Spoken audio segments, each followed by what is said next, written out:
I'm going to talk about, a little bit following on from that, which is about how we understand how people interact with the environment and with each other, and in the sense that other people are part of the environment. And to try and understand that, we need to understand a bit about how people work. So the yellow line on the right there is today.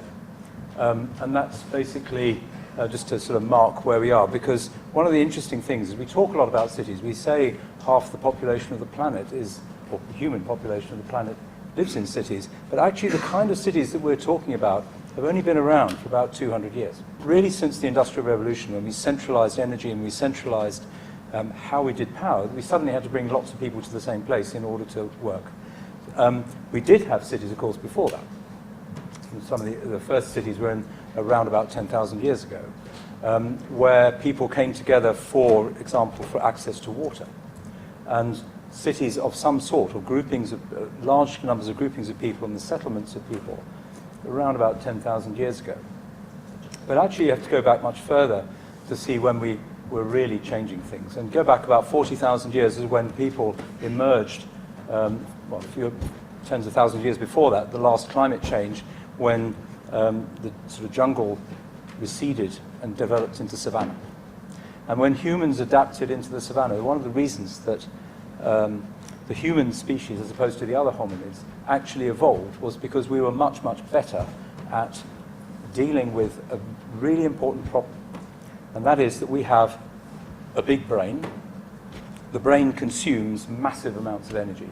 And the only way that you can actually get enough food in order to supply that energy is to cooperate with other people. And so the species that survived out of all that was a social species. We developed language, we developed culture and art and so on. And the interesting thing is, and why I have that timeline, is that genetically we are exactly the same as we were 40,000 years ago. And we haven't really adapted to that. And what that really means is that the savanna is what we're designed for. Big, wide, open spaces, big skies, few vertical stuff, softish ground. And when you think how your foot works, that's what it's designed for. How your eyesight works, it's designed to be able to identify small objects far away and decide whether they're going to eat you or not. Things like that. And what we actually live in is cities. So where you have tall spaces, short horizons, tiny skies, and therefore, simply by being in a city, you're actually in tension with the way in which your body actually functions. And so how do we actually start to handle that? And how do we design the city in order to try and work better with the way that we function is kind of what I think we're about when we're trying to make better places. And a lot of what we've seen already, I think, is sort of gearing towards that. So we started to think about how do we actually understand what's going on. So I thought, this is Roger Federer. Now, interesting photograph this, I just found it on the web, but essentially the ball is hitting his racket. And you should think of it that way around, because his eyes are actually looking over here. And his brain is only conscious of the ball at the net 300 milliseconds before. And that processing time is actually the beginnings of how we interact with the environment. We can look at that in a slightly different way. So if you want to do an action, this is from some psychology experiments. They ask people to do an action. Psychologists don't like people to do too much, so they ask them to move their finger. And they say, if I shine a light, you move your finger. Okay? So this is when the finger moves, and about 200 milliseconds before the finger moves, they see a spike in the brain activity, and that is the conscious action of the person deciding to move the finger. Before that, there is another line that is here. This is what we call preconscious readiness. And in order to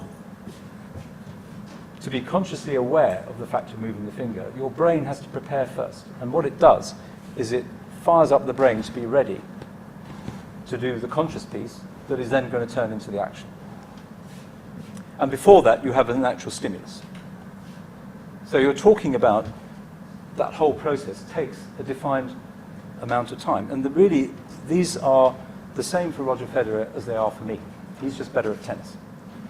And because the control in there is about the electrochemical processes in the brain. It's about how neurons fire and things like that. It's sort of kind of where we are. That's what we've evolved. Why does that actually get interesting for transport? Well, the first thing we have to figure out is what's actually happening. So if you look at information theory as a basis for this, the brain has a capacity of processing information in bits, binary digits, basically yes or no processes, for those people aware of information theory, and about every second we are processing that at around the rate, or have a capacity to process at around the rate of 10 or 11, just over 11 million bits per second coming in. Of that 11 million bits, 10 million are vision, or vision related. Much less for hearing, interestingly. A bit more for touch, and so on. So this is like the green spike. This is what's coming in. This column is the conscious awareness, the capacity of the brain to deal with stuff consciously. And you can see there's quite a big difference between 10 million bits per second and 40 bits per second. What's going on? Where do those 10 million or 9,999,900, where are they all going? And they used to think that it was sort of, the brain was a really good filter and just chuck this stuff away. But actually that's not what happens. And this is where it becomes important for transport. Because when you walk down the road and you're talking to your friend, you are not aware of what your feet are doing. You're not aware of the feet going over curbs, over uneven pavements, dodging dog poo and all that sort of stuff. Actually, that is all being controlled by your preconscious brain. So that 10 million bits of visual information coming into your brain, so see yourself as a big sort of satellite dish receiving information all the time, it is processing, and so you have to lift your foot up a bit more. You have to do this, you have to go a bit to the left. All of that is going on without you being aware of it, because actually what you're consciously aware of is the conversation you're having with your friend. And that's what you're using your very restricted conscious capacity for. So when we're designing a transport system, we tend to think about the transport system as in the conscious world, but actually we should be thinking in the preconscious world. And how do we sort of think about designing that? Now, the brain has a kind of clock. And what the brain basically does is it aggregates pulses in that clock. So when we think about now, it's a very interesting concept. You know, I say now it's already passed. So now is a period of time. And one of the things that caught my eye with some of Jan Gehl's work was about the rhythm of walking past shop fronts in Copenhagen. We saw it on one of the slides tonight, the 4 second thing. The interesting thing is that is a very typical integration interval for the neuronal clock, where the brain sticks stuff together and says, this is now, is about somewhere between 3 and 5 seconds. And we have a sort of tempo. So walking is actually very good. And one of the reasons that people walking think a lot is that the walking sets up a rhythm. So you're setting up a pulse with your walking. Your brain is actually integrating all that lot together and seeing it in groups of time. We know that that's true because the way we perceive groups of things in time. So why does a clock say tick-tock and not tick-tick? Many languages in the world, every language that I know a few languages, a clock has 2 sounds. But actually the clock only has 1. It's the same sound. Why do we do that? Well, it's because the brain is saying, I've got this thing clicking away here, but one must be more important than the other, so I'm just putting it there. It's put there by the brain. And that is what it's doing when it's walking past the shop fronts in Copenhagen. So it's integrating the time for the shop fronts and measuring it with the footsteps. And that is part of the way in which the brain is simply processing the way it's receiving information about the environment. And that makes it very important how we design shop windows and how we permit footsteps. And that becomes very central to the way in which we design the way we move around the city, particularly if we want to move around the city on our own, on feet. So in our lab, this is a train.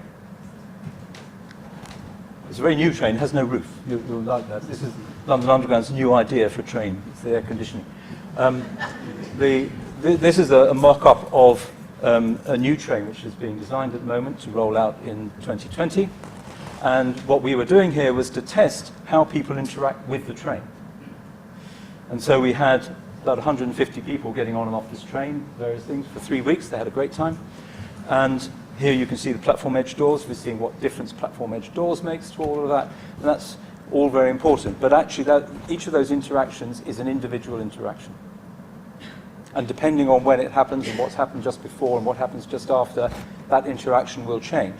And so with all these people, so this is mimicking, if you like, a peak hour tube operation, we have all these people, we think of them all as passengers, but actually, are they all the same? So how does each of these people see this tube train? Is it something that's the same? Is it something, how do we design for all those people? So we started to think about this, and we brought that into the idea that actually, the world isn't actually built. The world is created in our head. And so what we're sort of thinking is that every one of those people is actually responding to the environmental stimuli in a rather different way. Some people may feel it's too crowded. Some people might feel it's not crowded enough. Some people might feel they need to move a bit to the left, others to the right, and so on. And so how that actually comes together is actually created inside each person as they go along. That's why walking and going past shop fronts is important, because they are stimulating that process of creativity. So we then have to figure out how do we actually make our transport system work when everybody in that transport system is actually functioning in a slightly different way. Do we try and make them into some cloned automaton type of group crowd speak thing? Or do we find a way of actually enabling them to operate cooperatively in that rather intricate way of different people interacting with each other? That's why that processing of all the brain is important. This is Dave Brubeck. Unfortunately, I hadn't got Dave Brubeck here, but there you go. We could have listened to it. But why is Dave Brubeck here? Well, Dave Brubeck is here because that is exactly what Dave Brubeck is doing. Those guys are creating music every time for the first time. So this is not some piece that was written 25 years ago or 25 years before. And there's some playing it. They are creating, they're responding to each other. They're responding to the audience. How the audience acts will change the way they play. And that's exactly how we all use the transport system. Every time you get on the train, it's different. You never walk down the same street twice. Herodotus is a good model here. So how do we actually get everyone to create that world in a way that actually works together to be able to create a transport world? And I think that is the work of people like highway engineers. So it's not an easy task to do this. And it isn't just to try and find a way of collecting everybody together and do the same thing. This is actually enabling everybody to be their own self, independently at the same time, in a way that enables the city to work. Because if we do that, if we're enabling them to create the world in their own way, then we can actually have a much more creative and social city. Because remember, we are genetically social species. So how we want to do that is to fix how we're going to start asking the city to do things like respond to the challenges, like climate change. Big question about that. We want to get people out of cars and walking, or out of cars into buses, or whatever. We think about autonomous vehicles, for example. How do we actually get them to do that? To meet those kind of challenges is what we want them to do, but if we're actually having to deal with 8.5 million people in London, and they're all different, that's a big challenge. So how do we do it? Well, I think the first thing is we have to change the way we think about the problem. So the first thing is, normally we work on this side. So we say, we have a sort of view of the city. This is London. This is Copenhagen, or wherever. Okay, we have an idea. We think we have a policy for the city. We do things for the city. So we then say, oh, we need to plan something. We then think, well, if we've got a plan, we've got to sort of sort out buildings and engineering and streets and things like that. And then we have, let's make it nice. We'll have some urban design, and we'll make it work a little bit better for people and all the rest of it. And then we start to sort of think, well, maybe we should make it multisensorial. Humans are multisensorial. We process, I work with about 35 senses, different kinds of ways of looking at how we receive information. And that helps us with this. Then we have our brain. Roger Federer and his brain with a ball, having to predict what the ball is doing. And then we have what we think, what we feel. And the normal way that we work about looking at the city is we work downwards to that. And what we're sort of thinking is actually we should do it the other way around. So if I know how people feel, let's get people to feel friendly, feel nice and all that sort of stuff. We know how we can get the brain, we can understand what the brain is doing about that. That tells us which senses are actually more interactive for us, more important in different situations because we're all creating the world anew all the time. That tells us what the urban design should be. And once we've figured out the urban design, we know what to build around it. And then we know what we should be planning. And then we have a view of the city. Let's sort of just turn it around. So normally, when we're talking about transport and traffic and stuff, we're sort of in this box.